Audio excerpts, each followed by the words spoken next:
The whole point of this conversation was to help you all understand what we're going to talk about next time, which is how it is activists from these various marginalized groups start to see that using economic pressure, economic pressure is going to be a much more effective way to bend the system to their desires. Um, as I was saying, one of the tools that these various civil rights groups are using are economic tools. But prior to the emergence of multiple objective investing, the primary economic tool people were using were boycotts to sort of advocate their civil rights agenda. Here's just a quick sort of summary going back to the 50s, and we look at some of the ways in which either legal or judicial action is used to foster some sort of change. All of y'all probably should know about Brown versus Board of Education in Kansas. This is the initial sort of Supreme Court judgment in the 20th century that ultimately leads at least to the end of de jure segregation, de jure meaning where we have legal segregation, where someone legally can tell you, you have to go to this school because your skin is this color. I'm old enough that I actually went to a segregated elementary school, and I used to walk past a quote unquote white school to go to that school because I was not allowed as a little kid, as a first grader or second grader, to go to the quote unquote white school that was closer to my house. So this seems like 1,000 years ago, but it wasn't that long ago. We have the courts saying that, oh, you all have to desegregate, but nothing happens immediately, by the way, because like I wasn't, going to first grade in 1954. More than almost 15 years passes before there's any significant movement on the school desegregation business. And the courts say, do this with all deliberate speed, and all deliberate speed was very slow. In 55, you have a bus boycott in Alabama. Why is that? Because back in 55, the city of Montgomery was running a bus system, and they required Black or at that time colored patrons to sit in the back of the bus. After trying to appeal morally to the powers that be, finally the Black people in that community said, well, guess what? If we can't ride like decent people, we won't ride at all. And so they stopped riding the bus, and Black people accounted for a significant portion of the ridership of the bus system. And so that hit the bus company, hit the city in its pockets. And they soon got the message and decided, we can't afford to be this discriminatory. So we may not like the people, but we like their money. So I guess we're going to have to come up with a different plan. This is an example where you see people using an economic tool to get some sort of redress. In the 60s, you start to see people use the political system, particularly when JFK and LBJ, John F. Kennedy and Lyndon Baines Johnson are respectively presidents, to shepherd through some federal legislation to advance civil rights interests. That said, while the laws change, a lot of the commercial practices don't change. That gets married with additional boycotts against various for-profit actors like Cresses, which is the forerunner of Kmart, that ultimately forces people like Sears and other national retailers to stop engaging in discriminatory practices against their patrons of color. In the end, everybody likes green, and when you start cut off people's green, then they start to get reasonable. The laws sort of set the stage, changing these laws set the stage for change, but it really doesn't necessarily affect or bring into, in reality, the change. It's the combination of the laws changing and the application of all this economic pressure on corporations that ultimately leads to actual change in practice and an increase in the effective civil right that African Americans enjoy. Then, of course, we get Dr. King, Dr. Martin Luther King, and he goes back to using a combination of both economic pressure, because he helped orchestrate the garbage workers strike in Memphis they weren't getting paid properly. The black workers were getting paid less than the white garbage workers. And then the black workers who picked up garbage for the city also were constrained in what jobs they could have. And so, again, Dr. King tried to appeal to the moral and ethical reasoning of the people. They were really not open to that, feeling bad about all of that. They ended up in this garbage strike. And guess what? When your streets are filled with stinky garbage and your white citizens are complaining about the fact that there's all this stinky garbage in the city, all of a sudden paying people a reasonable amount of money doesn't seem like such a bad idea. It was a good idea. They also waited till like it was getting warm. They didn't do this in the wintertime. They did it when it was getting warm. And there's nothing like the smell of warm garbage sitting in front of your house to get your attention. And we see that it's this combination of tools that lead some results. Then, of course, we have the March on Washington, which is a nice moment in history. It creates the stage to support the passage of some major civil rights legislation. But in the end, it alone doesn't yield as much results as a lot of these sort of the combination of these economic efforts along with these legislative efforts. This struggle for civil rights goes back to well before the 20th century. Obviously, this is a story that's almost as older than America. It goes back almost 400 years. And what do we mean when we talk about civil rights? Now, let me talk about this because we use these terms, and what do we mean? Civil rights means typical sort of social and economic freedoms that are available to anyone who is a citizen of the country. We as Americans, all Americans, have a set of civil rights. These movements for civil rights are about various marginalized groups in the society not having access to or not fully having access to the civil rights accorded to most white citizens of America, most white male citizens of America is what I should say. Sometimes people had their civil rights abridged based on race, sometimes on sex, sometimes on age, sometimes based on national origin. Most of y'all may not know this, but there was a time back in the 1800s, people from Ireland were, quite frankly, considered a separate race. And there were many nativists throughout America who, openly discriminated against the Irish, and it was not uncommon to see signs, "No Irishmen or dogs allowed" in an establishment. Point is that there are various dimensions along which people have been marginalized, and of course, we talk about gender. For a long while, women were excluded from the right to own property, excluded from the right to vote, excluded from the right to serve on juries, excluded from the right to secure credit in their own name. And many of those things didn't change until the 1970s. Now, obviously, women got to vote earlier. Quite frankly, women didn't have the right to secure credit in their own names until the mid-70s. Now, here's an example of, women marching for women's suffrage, which they worked on this a very long time before they finally got the vote. And oftentimes these various groups work with each other to varying degrees of success.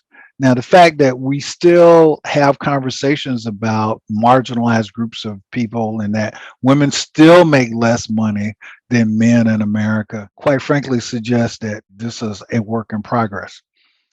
Another group that was trying to appeal to moral and ethical sensibilities were Latinos. They've made some gains in terms of getting equal access to education. Still, probably some work to do there. I guess the term we use now is Latinx. There were lots of ways in which Latinx populations were marginalized or discriminated against in terms of their ability to vote. If you look around this country, depending upon where you were before the 80s, because it was true even through much of the 70s, there were lots of ways in which Latinx populations were marginalized or discriminated against in terms of their ability to vote, in terms of their ability to own property, in terms of their ability to use the courts to seek redress, in terms of their ability to organize, to pursue fair wages, etc. Again, another group of people employing various strategies to try to get access to all of the rights afforded to most Americans. This is an interesting graph for me. This shows you peaceful civil rights demonstrations from 54 to 68. You can see people did a whole lot of marching. There was a lot of marching. This is number of demonstrations per year. People did a lot of marching. People were marching almost every day for something. And despite all that, they didn't get a whole lot done. People were marching for voting. People were marching to get access to public accommodation. You put all that together, people are doing a lot of marching. And marching is great, but in the end, you could march all you want, but it's hard to persuade people to do the right thing if there's no economic cost to them, particularly all that peaceful marching. People think, well, that's sweet, but who are the Mets playing? Or, what's on NBC tonight? Bottom line, there was a limit to how effective all of this sort of stuff was. Let's talk about how legislative efforts help or didn't help. Now, let's look at actual data. So the Voting Rights Act, before the act, we can see the percentage of whites that were registered to vote versus the percentage of blacks. So let's look in Alabama. Before the Voting Rights Act, we had basically 69% of whites were registered to vote, 19% of blacks, and we see similar gaps in Georgia, Louisiana. Mississippi is the worst. 69%, almost 70% of whites and 6.7% of blacks. There's a huge gap in terms of blacks registered to vote vis-a-vis whites registered to vote. Now, after the act, we see these numbers jump up, but they're still not comparable. They're still not completely comparable to the percentage of whites who are registered to vote. They're still not comparable. There's still a gap. The only state in which the gap is incredibly small is South Carolina. And that's really more about, for whatever reasons, white people in South Carolina really not that interested in voting, as opposed to black people making so much progress in voting. So bottom line, we see some improvement as a result of this legislation. So you see an increase in people black people who can vote, but does that change the economic facts on the ground? For the most part, it doesn't, because at this time in 72, one of the state senators from Carolina is a fellow named Strom Thurmond, who is an avowed segregationist. This voting doesn't really translate into much in the way of changed political or socioeconomic reality. So bottom line, people are looking for other tools. They're looking for other tools. And then that brings us to these strategies beyond the court, beyond the judicial avenues, beyond the changing legislation. And that brings us to these economic pressure. So you have sit-ins at various national food establishments. You have economic boycotts, which I mentioned before. And then you have the garbage strikes in Memphis in 68. Of course, you had the boy boycott on Montgomery. All of these things put economic pressure. And the economic pressure that gets put on corporations yields much faster results in terms of generating change than all of this appealing to the ethical and moral sensibilities of people, or even trying to work through the courts, even trying to work through legislation. Ultimately, when you see dramatic moves forward, it's because somebody stepped on somebody's money. And then all of a sudden, everyone got interested in what the problem is. What's the problem? Why is it that our money isn't working the way it was before? And so this is going to be a precursor to people understanding that if you can find a way to leverage your financial power, you can prosecute real change in civil rights and the socioeconomic reality of these marginalized groups. Just more of the same. We're just talking about women and civil rights. So this isn't just about people of color. This is about gender. This is about national origin. It's about everyone trying to get their share of the American dream. Let's just look at an example of this for women and see how this has worked out. Now, looking on the political dimension, women have been asking for the right to vote and to participate in the political process for a long time. And let's look at Congress. Percentage of members of Congress and state legislatures who are women. This is combining state legislatures and the U.S. Congress together. In 1960, it was 4%. So that means also in 1960, there were no state legislatures that had any women in it. Now let's jump ahead to 2010. Women at this point constitute 25% of the representative and state legislatures around the country, and they constitute 17% of the members of Congress. And you have to bear in mind that women represent 50% of the population in the U.S. In fact, slightly more than 50% of the population in the U.S. But after a century of marching and trying to appeal to people's ethical and moral sensibilities, they have gone from 0 to 25% in state legislatures and from 0 to 17% in Congress, when they represent slightly more than 50% of the U.S. population. Okay, and at this point, women disproportionately represent a higher percentage of college graduates than men. Women at this point graduate from law schools and colleges at higher rates than men. But despite that fact, they still only represent 17% of our political representatives in Congress. All right, I don't know how that's working for them. Similarly, let's look at women's income as a percentage of men. I'm looking at 2010 numbers. This is a year after the Great Recession, so we saw some recovery. Women are basically making 81 cents on the dollar in the education field. They're making 74 cents in the dollar in the professions if you combine them.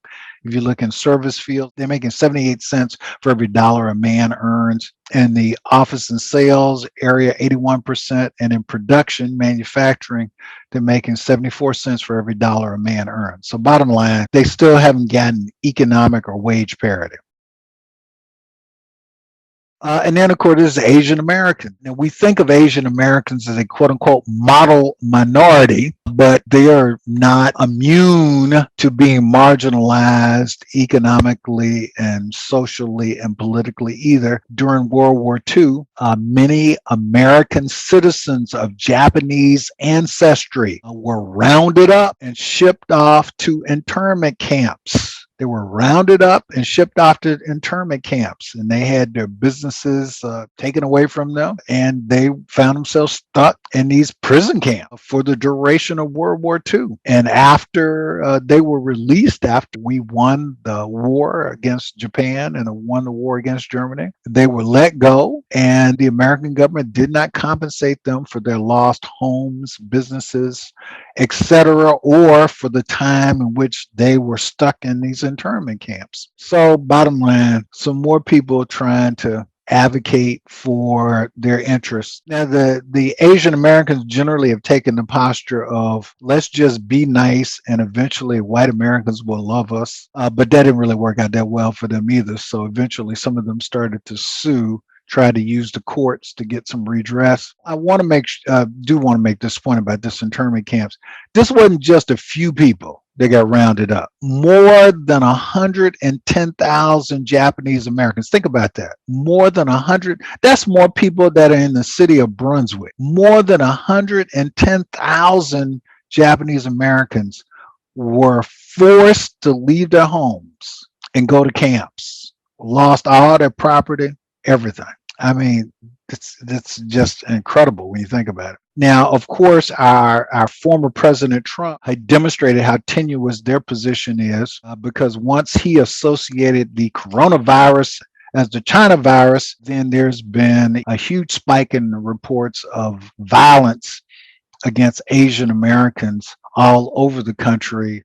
And of course, Native Americans have been trying to use the laws and appealing to moral and ethical sensibilities, and that hadn't really worked out that well for them either. The whole point of this conversation was to help you all understand what we're going to talk about next time, which is how it is activists from these various marginalized groups start to see that using economic pressure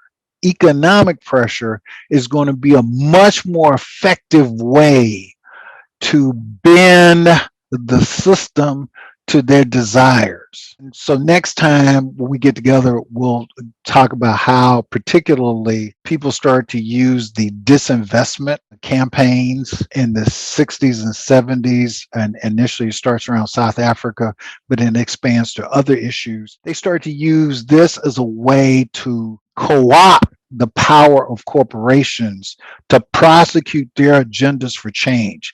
And ultimately, this leads to this whole exploding field of multiple objective investments, where people who have environmental concerns are now using their economic leverage to encourage corporations to do what they want.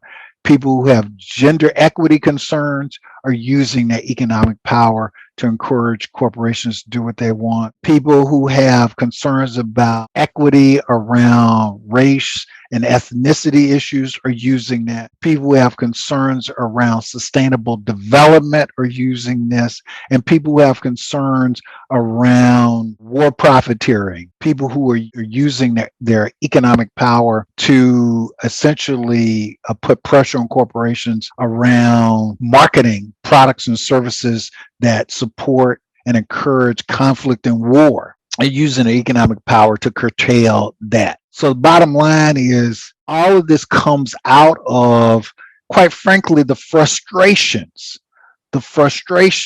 of decades and decades of effort to use political means, judicial means, legislative means, to get things done, to secure civil rights, to secure full participation, to change the economic and social life of the country.